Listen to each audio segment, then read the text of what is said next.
بسم اللہ الرحمن الرحیم عن ابن عباس قال قال رسول اللہ صلی اللہ تعالی علیہ وآلہ وسلم فی الحجر واللہ لیبعثنہ اللہ یوم القیامہ لہ عینان یبصر بہما ولسان ینطق بہ یشہد علی من استلمہ بحق۔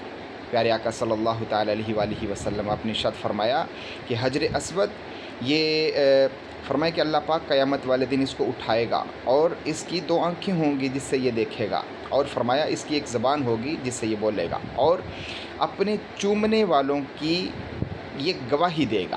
سبحان اللہ۔ حجر اسود یہ وہ پتھر ہے کہ جس کو نسبت حاصل ہے اللہ کے پیاروں کے ساتھ، تو جس کو اللہ کے پیاروں سے نسبت ہو وہ اتنی برکت والا ہوتا ہے اور وہ فائدہ دے گا، تو خود اللہ والے جو ہیں وہ کتنی برکت والے ہوں گے، اور خود پھر امام الانبیاء صلی اللہ تعالی علیہ وآلہ وسلم کی برکات کا کیا عالم ہوگا۔ سبحان اللہ۔